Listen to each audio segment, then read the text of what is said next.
Every year, my wife and I pick a book to read together at Christmas.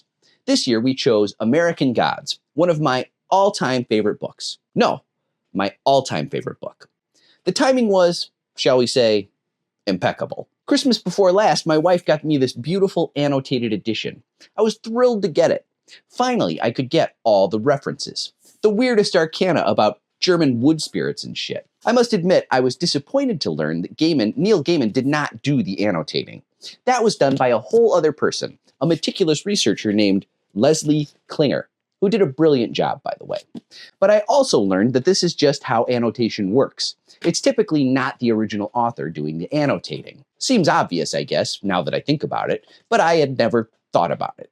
Before I'd even read American Gods, I fell in love with House on the Rock. I found House on the Rock in the best way a person can find House on the Rock, completely by happenstance. I was on a weekend motorcycle trip with a buddy to Madison, an annual tradition. We'd pick some place and ride our bikes there. I'd heard about Taliesin, Frank Lloyd Wright's artist colony, where his lover, 2 children, and 6 others were murdered by a deranged laborer with an axe. So we rode our bikes out there and we're checking out the tour, and the next one wasn't for like 2 hours. And there's this whole other attraction just a few miles up the road. House on the Rock blew my mind. If you've never been there, you gotta make a trip. It is the weirdest place on earth, and I loved seeing all that crazy shit. The Infinity Room, the Mikado, the whale, the carousel, of course. When I got back from the trip, I wanted to know more about this place, and that's how I found my favorite book, American Gods. I don't know why this book resonated with me so much. I loved Gaiman's creativity. I loved how he used the entire pantheon of all the world's gods and made something completely unique and beautiful. I loved Gaiman's style and plotting. I loved the imagery he creates. The first time I read this book, I thought it was the best book I had ever read.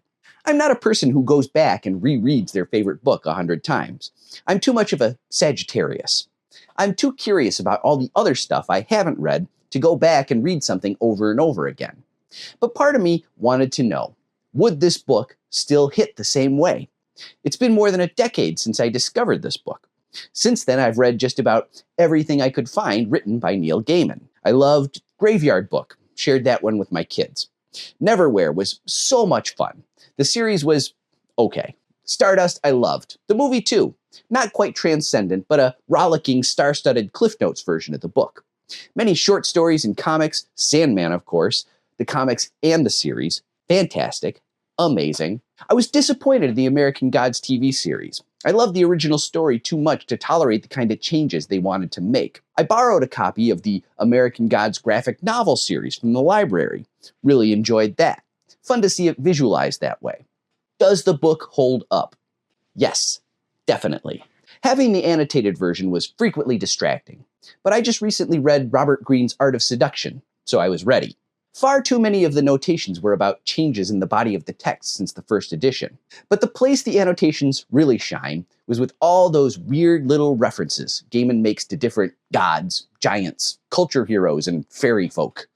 During the final battle royal at Rock City, I was in heaven. Reading American Gods this time, after finally getting my hands on Gaiman's Sandman, I could see some recycling of ideas, newer iterations.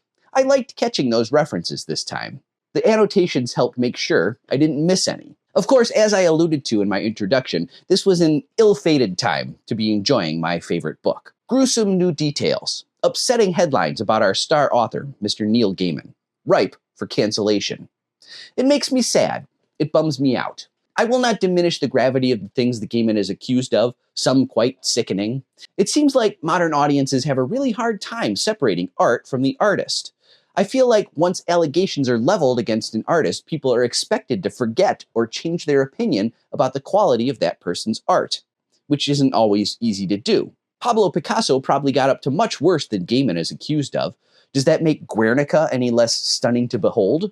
Does that make The Old Guitarist any less beautiful? If the woman who was sent Van Gogh's ear had written a tell-all book about how receiving body parts in the mail scarred her for life, would we find his paintings any less sublime? It becomes art with an asterisk. The asterisk warns people. While this art may be great, the artist was a heel, a sinner, what we call a bad person. A moral judgment has been made by this generation. Condemnation, rejection. Will subsequent generations agree? Will they care even more about the ethics of artists? I have my doubts. Why do modern audiences demand our artists be moral paragons? Artists have always been outsiders, nonconformists, rebels. Do any moral paragons even exist today? Human beings are imperfect, complex. It's hardly shocking that one of modern literature's most creative minds is a freak in private. American Gods is still one of my favorite books, even if Gaiman was a murderer or supported Israel. The brilliance of his work cannot be denied. But now there's an asterisk to contend with. So it goes. I'm not saying we should look the other way. I'm not saying we should forgive and forget. I just wonder how much the moral fiber of an artist should matter when we engage with great art. I think the best art will endure whether we approve of the artist or not.